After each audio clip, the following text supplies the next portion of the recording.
కుటుంబాలకు బలవంతంగా ఆస్తులు రాసుకున్నారు, సెటిల్మెంట్ చేశారు. ఇప్పుడు కొత్త చట్టమే తీసుకొచ్చాడు. ఆ చట్టం పేరు జగన్ ల్యాండ్ గ్రాబింగ్ యాక్ట్. మీరు గాని ఓటేశారో మీ ఆస్తి గోయిందా గోయిందా. ఇంత మనం బెదిరించి రాయించుకోవాలి. ఇప్పుడు బెదిరించే పని కూడా లేదు, రికార్డు మార్చేస్తాడు. ఆయన దగ్గర ఉంటుంది రికార్డు కంప్యూటర్లో, మీకెక్కడ కూడా రికార్డులే ఉండవు. మీకు ఈరోజు పట్టాదారు పాస పుస్తకం ఉందా లేదా అని అడుగుతున్నా. ఉందా? ఈరోజు మీ భూమి ఎవరిచ్చారని నేను అడుగుతున్నా. మీకు అది మీ తాత ఇచ్చాడా, మీ ముత్తాత ఇచ్చాడా, మీ నాన్న ఇచ్చాడా? ఒకసారి ఆలోచించుకోండి. కానీ మీ భూమి పైన సైకో ఫోటో. వాళ్ళ నాన్న ఇచ్చాడా భూమి? వాళ్ళ తాత ఇచ్చాడా భూమి? మీ భూమి పైన ఈయన పెత్తనం ఏంటని అడుగుతున్నా నేను మిమ్మల్ని అందరినీ. రేపటి నుంచి మీ భూమి మీది కాదు, మనం అందరం బానిసలం.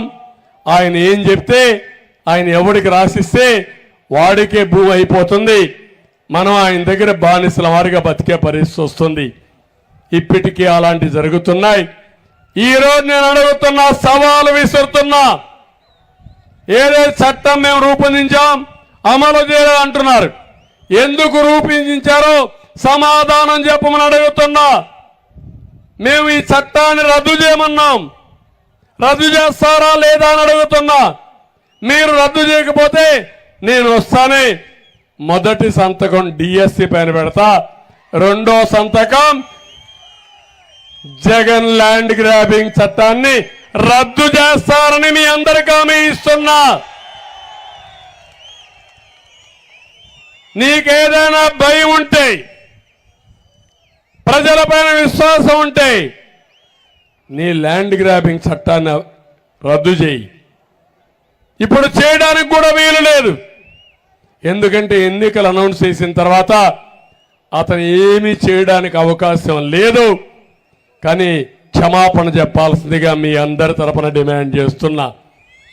ఇది అన్యాయం అవునా కాదా? మీ ఆస్తి కొట్టేయాలనుకోవడం, మీ ఆస్తి మీది కాకుండా చూడాలనుకోవడం, రికార్డులు తారుమారు చేయడం, ఇది నేరం అవునా కాదా అని మిమ్మల్ని అడుగుతున్నా.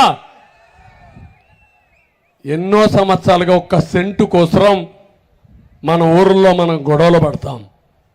అలాంటి ఎకరాలు ఎకరాలు రాసుకుంటామంటే, రికార్డులు తారుమారు చేస్తామంటే ఇది న్యాయమా అని ఒక్కసారి మిమ్మల్ని అడుగుతున్నా.